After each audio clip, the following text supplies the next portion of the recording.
Sometimes I wake up and I feel just like kick ass. I'm like ready to go. It's going to be a good day. I know what I have to do. I don't have anything I'm stressing about.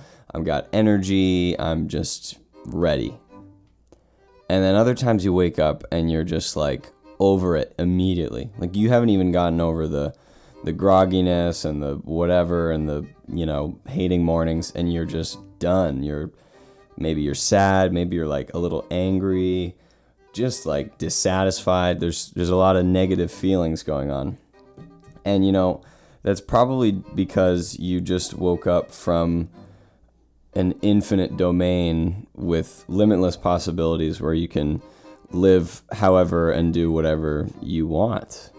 And that's what dreaming is, man. It's something that allows us to escape the mundane, everyday, just drag of life that life can sometimes be. Hi, welcome. Thanks for tuning in. I hate doing all this like self-promotion stuff, but I hear people do it. So this is peace of mind. I'm Dan Yule Smith with an H in the middle. Tell people about it. If you like it, tell your mom or your dad or anyone, your family, friends. I don't care. Anyways, that's over with.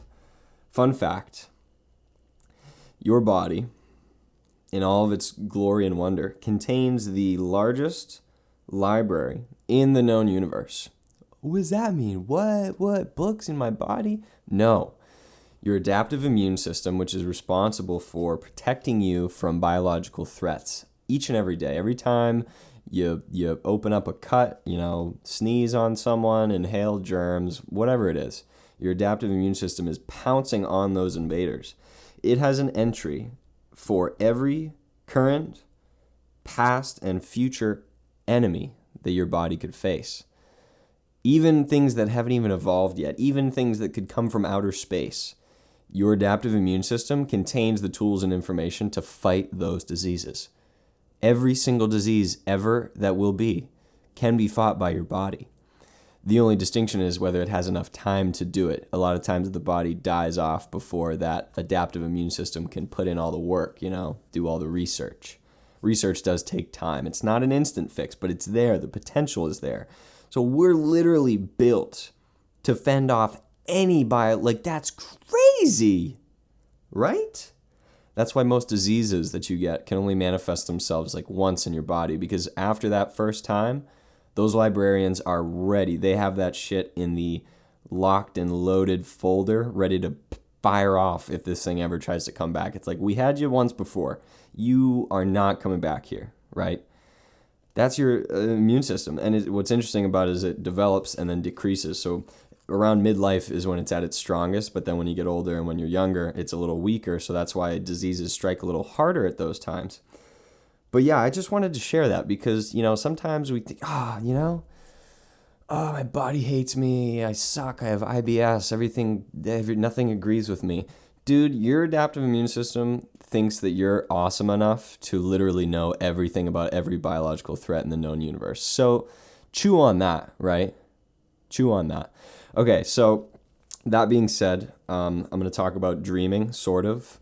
I thought I was, and it turned into something, but a little bit of God, consciousness, hoodoo, whatnot sprinkled in there. So it might be a two-parter, but yeah, I hope you enjoy. Give it a listen. Take a break. Don't try to do the whole thing at once. I know you won't. You can't. I couldn't. Just, I hope you learned something. Thank you. Dreams. Dreams are something that everybody has every single night. Even if you don't remember them, you wake up and you go through all that morning funk and you don't remember anything about the night before. And that's very normal. However, it's not the only way to be. If you're anything like me or people I've spoken to, you probably don't put a lot of thought into your dreams. You probably go to bed with either the necessity of having to go to bed, or dreading going to bed, or actually being tired and excited to go to bed, whatever the case is, I don't know anybody that goes to bed with the intent and the hope and the excitement to experience dreams, or even to lucid dream in some cases. Dreaming isn't seen as something that's important to our day-to-day lives, at least now, at least in the 21st century in Western society. But what's interesting is that dreaming has been around for just about as long as humans have. I don't know much about evolutionary brain psychology science stuff, but I do know that dreaming is a fundamental aspect of human experience, and whether you remember them or not, you dream each night you go to bed, and sometimes those dreams are one very long dream that you can kind of track through. Other times they are the snooze button interval dreams where you go in and out of one and then they constantly change, and it's weird and it's kind of jarring and it makes you like get all anxious and fired up before you're even out of bed. But nonetheless, dreaming, it unifies us all in the sense that none of us know what the hell it's for, why we do it, what it means, if it means anything. Sometimes they're enjoyable, other times they're horrible, but they happen every single night. Every single night. So let's talk about it. Now, dreaming is something that everybody does, so everybody can have some sort of opinion on it or some sort of thought to share in regards to dreams. However, I want to remind you that there are a few things that our wonderfully advanced society has yet to figure out. And when I say a few, there's quite a shit ton. But dreaming is one of those difficult problems for scientists and psychologists and every ist that is working on dreaming, because dreaming at this point in time is impossible to directly perceive in another person. So someone who's trying to do a study on dreams is incapable of studying the dreams of the dreamers involved in the study. So what that means is that we know a lot of guesses and hypotheses and ideas, but nothing is for sure. And that's my favorite type of thing to talk about, because that makes me able to sit here in my room and talk about something as if I'm an expert, just because I've done it before. And that's what we all love in this day and age, right? Being able to feel like we know what we're talking about and be able to comment on it, even though we actually have no prior knowledge or experience in the field. And listening to experts is usually the way to go. But in this case, I'm the expert. You're the expert. We're the experts because nobody knows. And that's just amazing. So I'm going to share my thoughts and my ideas and my developing relationship with dreams and some of the experiences I've had with dreams. And this is a big old sandwich of a topic. Like you're not going to be able to get that one bite through and through. You're going to need to go in for 2 bites, maybe 3, to get the full layer of ingredients there. The toasted bun, the patty, all that. So this might be like one of multiple parts on dreaming. There's, oh my God, I don't even know where to begin. There's communal dreaming. There's healing dreaming. All sorts of ancient cultures have used dreaming for predicting. In ancient Rome, people who had especially maybe warning dreams or dreams that involved, let's say you're in ancient Rome and you live in Pompeii and you have a dream of a volcano erupting, one that happens to be right next door. You are actually expected by the government of Rome to report dreams of that nature, because dreams have historically been attributed with having predictive properties, clairvoyant properties, things of that nature, which is fascinating. And I bet that most people nowadays have had and will continue to have predictive dreams, and this is my personal opinion because I think it's awesome. You don't have to agree, but I don't care. You yourself have probably had a predictive dream. It could be very small, it could be very large, but the beauty of it is that we don't remember our dreams. So think about the amount of mind-blowing predictions or thoughts or realizations you could have had from the time you were, I don't know when you start, do babies dream? I don't know, that's an interesting topic, part 4.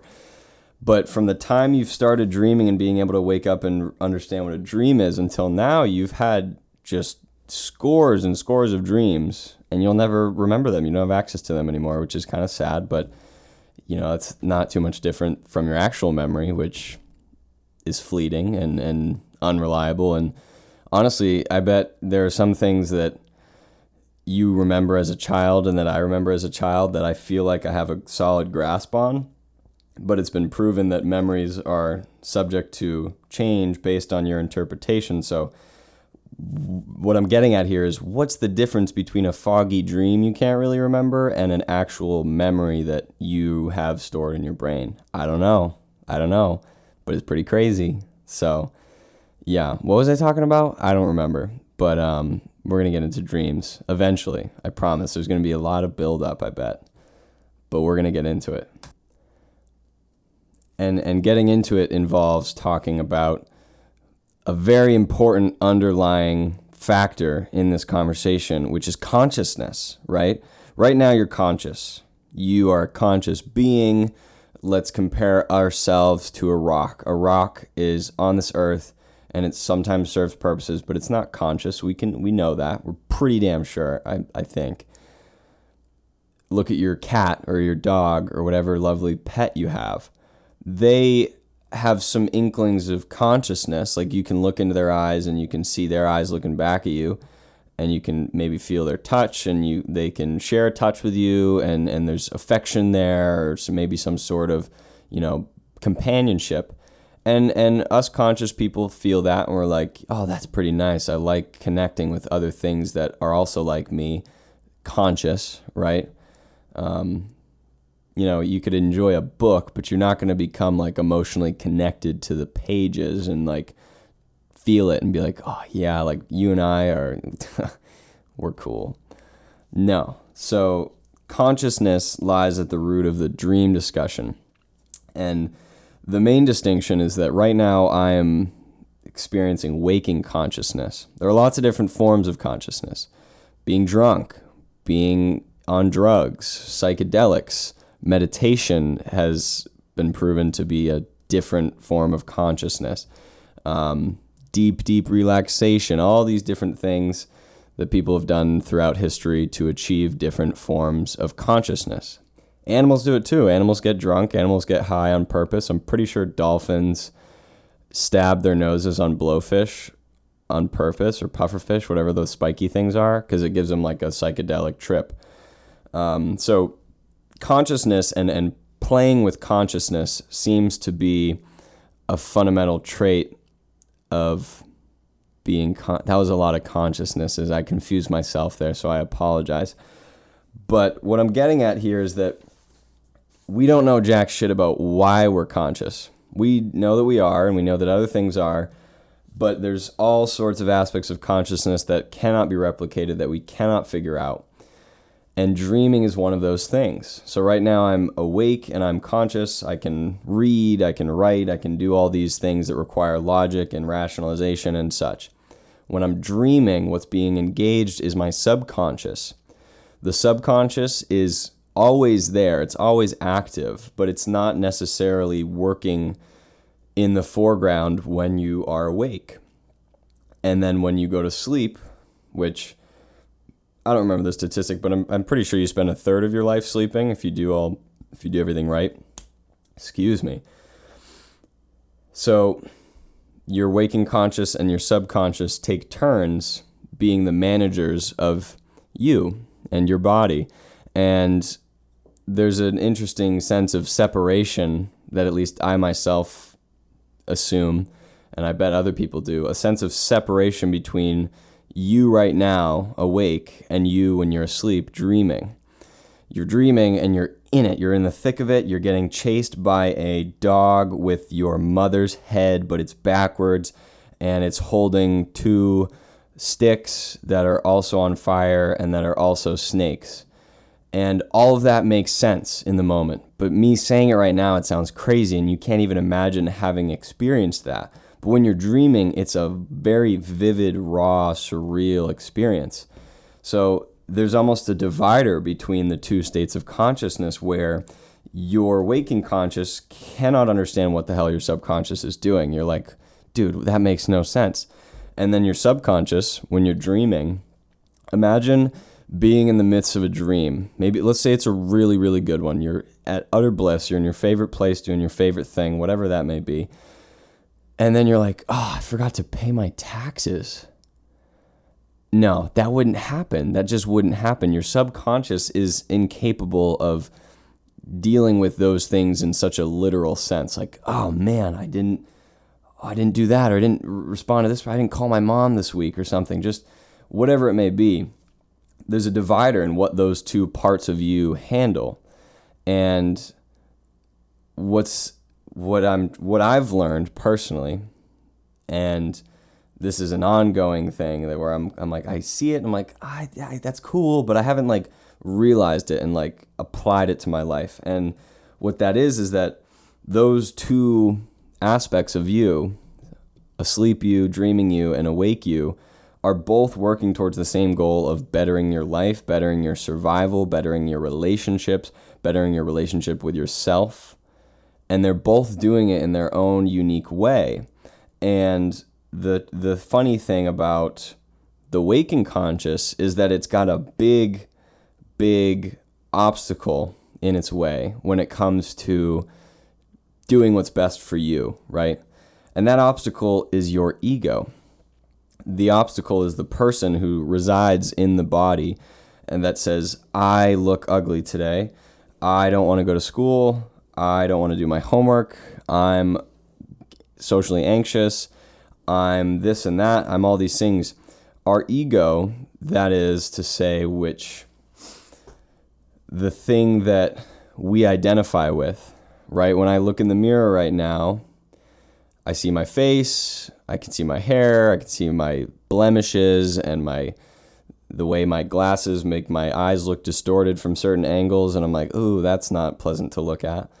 Those things are products of the ego, and the ego isn't necessarily always doing what's best for you. The ego follows whims. It's horribly ADHD. I mean, there's zero attention span with the ego. It sees something, it grabs onto it, and it just holds on for dear life and gets pulled every which way in that. And that is what leads to, self-destructive thoughts, self-destructive behavior, doing things that we know are bad for us, but not wanting to follow another path just because, I'm my own person, I have free will, and I hate myself right now, and I don't want to do this because that'll be good for me, so I'm going to do this because that's comfortable and that'll distract me from my pain, right? So that's the big burden that the waking conscious has to deal with, ourselves in a sense. And I know that this is all like, what are you talking about, man? Like, I'm me, dude. Like, what ego? What do you mean? That's just, no. And I should have said this earlier, but I don't care. I want you, as you're listening to this, to kind of remove all of your worldviews. Just toss them out the window. Maybe don't toss them out the window. Maybe just like put them in a box, lock it up just for now, right?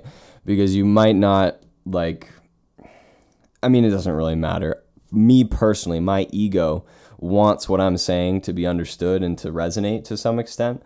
So I don't think that's possible given the fact that I'm aware that some of the things I will say are not familiar concepts or are a little uncomfortable to deal with. Like the fact that the person you look at in the mirror is the one thing that's ruining your life, blah, blah, blah. That was a little harsh. I'm going to take that one back. But what I mean is, consciousness is a loaded topic, and that is on the same kind of level as religious views and spiritual views and things like that. So my own interpretation of how I see myself and how I see consciousness is definitely not the way it is. It's not the way that you see things.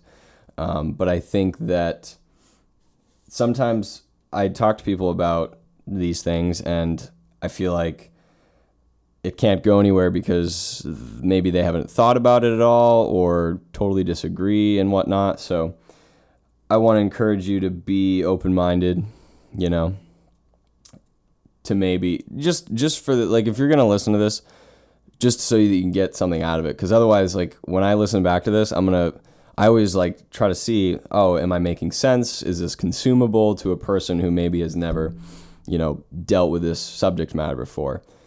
And, I don't want to limit myself too much based on that. But, just pretend like you're a baby. No, not a baby. Pretend like you're 5 years old and you believe everything your parents say. And I'm your parent and you're on a string of like, why? Well, why?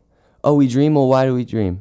And then every answer I give, you're going to believe it 100%. And I think that'll make it more fun. So I just wanted to say that. That was super long-winded, and I apologize, but I don't care because I'm your parent. So consciousness, right? Consciousness, this is a quote. I didn't come up with this. Consciousness is simultaneously unique and universal. So what does that mean? Basically, you are your own person, and you have a very unique perspective, a unique set of experiences that no other person has ever experienced in the same way, right? So I like to think about that because I think about nihilistic stuff sometimes. There's no meaning of life, nothing matters. However, the one thing I do know for sure is that no other person has had the same environment, same family, same friends, same experiences, and same reaction to those experiences as I have. And the same goes for you. Nobody else has ever experienced this tragic life without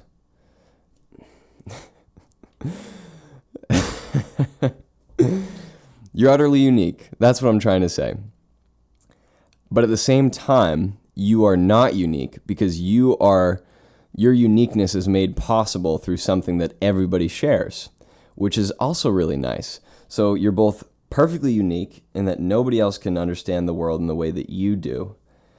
But also the only reason you can understand the world is because you are part of this collective consciousness where everyone has access to it and everyone can do with it what they please. I'm a conscious human being. I can go rob a bank, kill a few people on my way, get a bunch of money, fly overseas to a tropical island, and live out my days hiding from authority there. I have that ability to do because I'm a conscious person. On the other hand, I could dedicate my entire life, not make any money, spend all my time serving others, charity, building homes for people who don't have them, donating, doing all these things. And I'm a conscious person.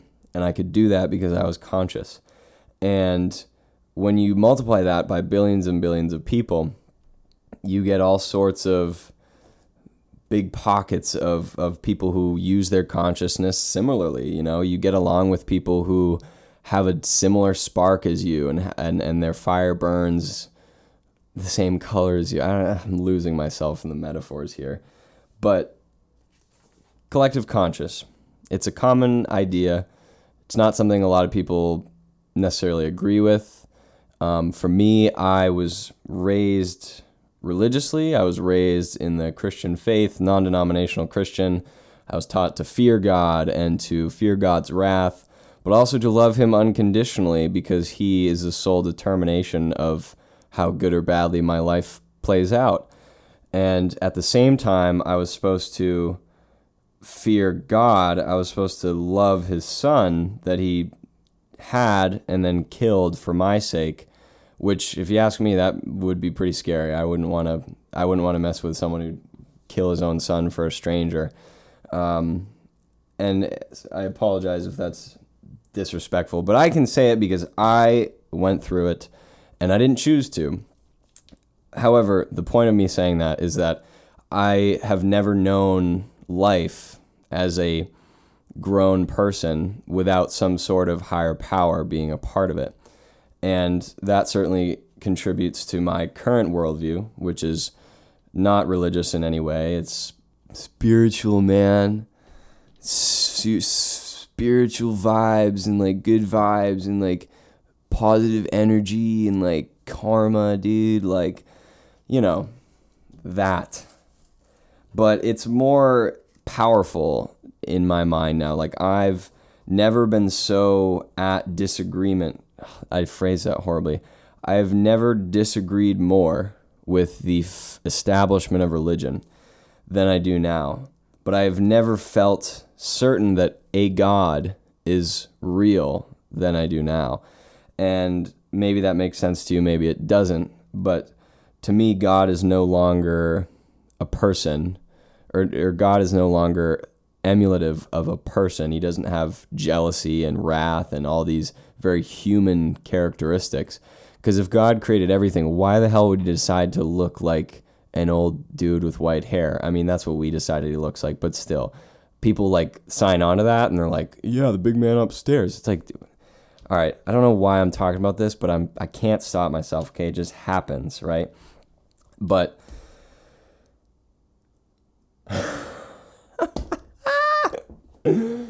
okay. God, where was I going with that? I just said God. Oh yeah. God is real, but God is not, he is not God. There's no he, there's no she. God just is. God is the feeling you get when you look into the eyes of someone you care about, or the feeling you get when you hug someone you haven't seen in a while, or the feeling you get when you go out in the middle of nowhere, nature, maybe you're with an animal, maybe you're by yourself, and you like hear birds and things are flying around, and it's drizzling a little bit, and you're like, dude, how the hell does all this work? How does it do it? How does a bird know that eventually I'll have to jump off of this tree and hope that my wings work? How does a freaking hippopotamus look like that, dude? A hippopotamus? Like, look at that thing. What is that? What is that? That's so weird. And it's like arguably more badass than an alligator, which is also crazy because it's like kind of a lizard. It's kind of the shark of the rivers, as I say. And then you got friggin' whale sharks, which are humongo, and they're cool with people.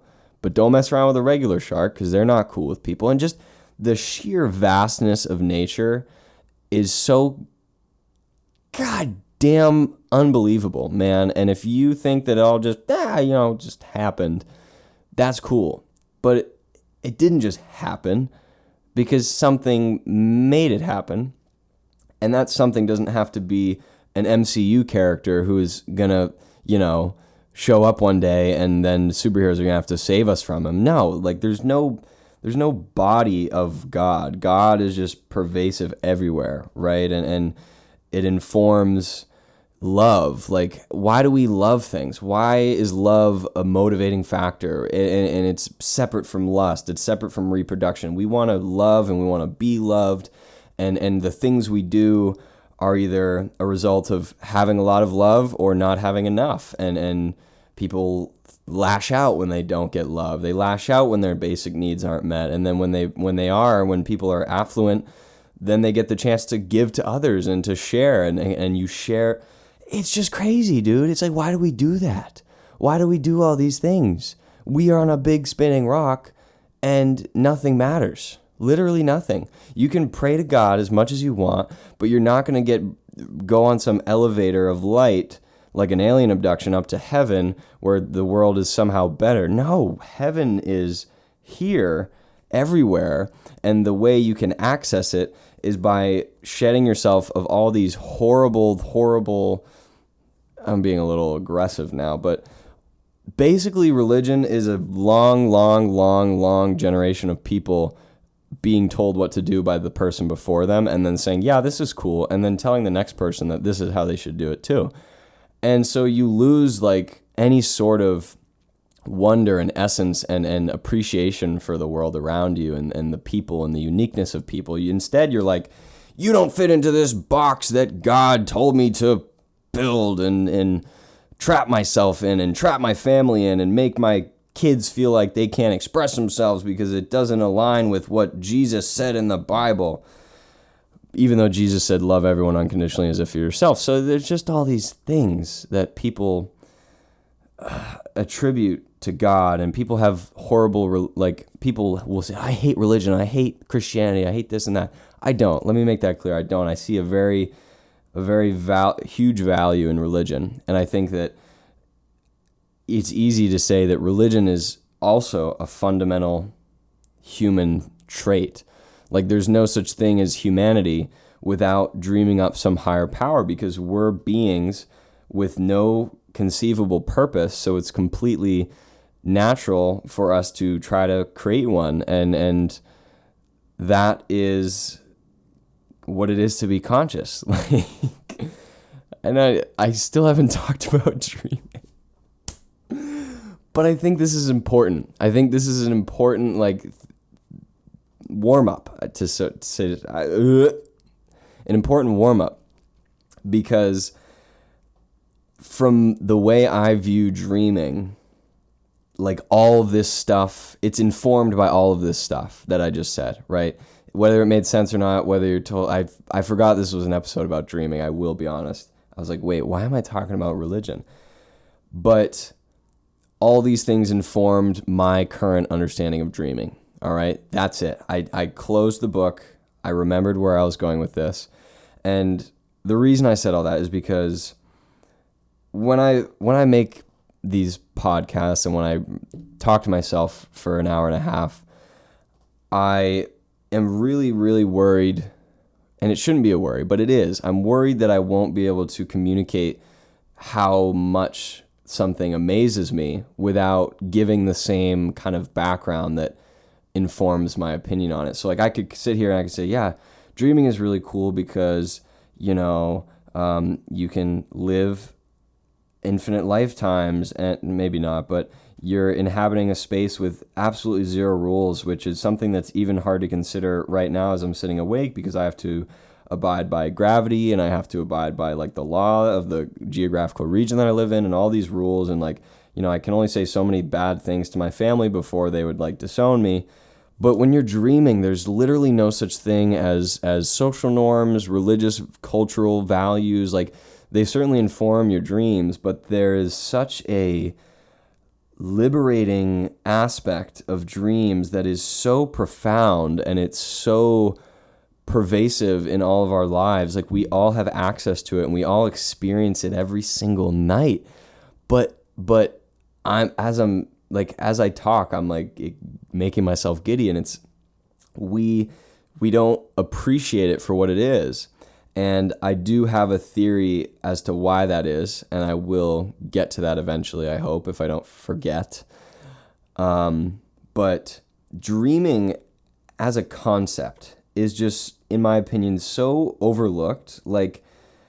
You go, for me, what did I do today? I went to a class. I had a 50-minute class, and I had to commute 30 minutes total just for that 50-minute class. And what did I learn? Nothing. What did I do beforehand? Showered, got ready, brushed my teeth, put on clothes, made sure I looked nice, looked in the mirror, ate breakfast, did all these things. And what was it for? Nothing. A 50-minute class. Did I talk to anyone? No. Did I do anything exciting and super out of the ordinary? I went to some noodle shop and got some hand-pulled noodles, and they were delicious. And I am terrible at eating with chopsticks. But I didn't really do anything crazy, and I'm gonna do the rest of my day. I'm gonna have a 2.5-hour class later, and I'm gonna go to sleep. And odds are that I won't be sitting in my bed just smiling with joy at how amazing my life is because I just had such a wonderful day. No, I'll probably be pretty so-so. I mean, it's not a bad day, but nothing about this day has been or is expected to be wonderful. Amazing. But I have the ability to make sure that my evening, the 7 to 8 hours that I spend asleep, I have the ability to do whatever I want. And let me rephrase that. I don't have the ability to do whatever I want, because that would mean that I'm lucid dreaming. And that's a whole nother topic too. We'll see if we get to that in this, but probably not. I will go to sleep and I will have a entirely unique set of experiences with entirely unique settings, characters, faces, interactions, things. Like, everything will be brand new and I won't have any say in the matter. And it'll happen and I'll wake up and maybe I'll remember fragments of it, but it'll happen. And it'll happen to you too. Whatever day you're having today, you are going to go to bed tonight and you will have dreams. And the only distinction is whether you go into it knowing that you're going to have dreams, get excited for the dreams, and then when you wake up, try to think about your dreams. But most of us, including myself, just wake up and then your waking conscious takes over right away and it starts bombarding you with all these things. Like, what do I got to do today? Oh shit, I'm awake. Now I have to do things. I don't want to do things. You know. So dreaming is just, it's kind of like, is that real? Like, is that a real thing? When you really think about it, you're like, wow. And then it kind of, you got to be careful, because right now, as I'm thinking about it, I'm like, well, that's a bit depressing, because maybe I'll never, ever be able to fully access the full potential of dreaming, which, as has been done, there are people who train themselves or use tricks or devices to lucid dream. And those people can quite literally do whatever their heart and mind desires as long as they want. Like, you can live for 3 months in a dream in one night. You could have 3 months of life and then wake up and then it's Tuesday. And that is just this, to me, that's this huge element, massive element of being a human being and being alive that is neglected. And by acknowledging that element, even if it's just right now and then you forget about it, by acknowledging it slowly but surely, whether it's once a month, once every 6 months, you have a very stark dream and you're like, holy moly, I forgot that dreams can do that to me, you know? And you can kind of slowly but surely remember your dreams better, remember the dual life you're living, and just get so much more satisfaction out of being you, because you get to realize and then internalize that being you is not just limited to being you awake. And you awake is not in it alone, and you're not dealing with the things that you're dealing with by yourself. Even if it seems like you are, you're not, because there's a part of you that is always looking out for you and bringing you on these fantastical adventures.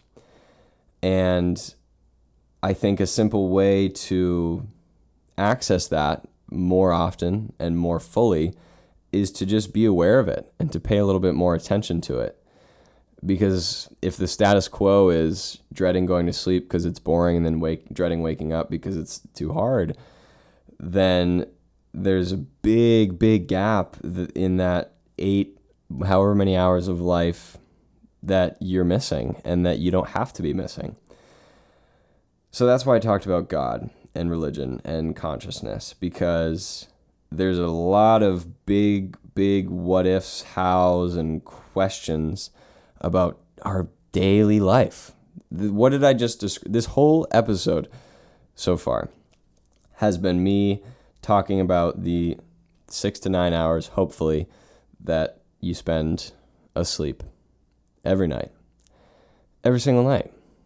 And the sheer vastness of untapped potential, knowledge, experience that is sitting there for the taking every single night.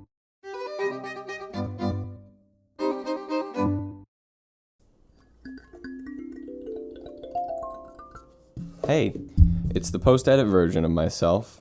So this is where the first half is going to end, partially because it's a perfect halfway point. Also because the second half has a jarring shift in audio quality because I am quite an amateur. So this is going to be the end of part 1. I hope you enjoyed. I promise I will eventually make a point at the end. Thanks for listening, and do tune into part 2.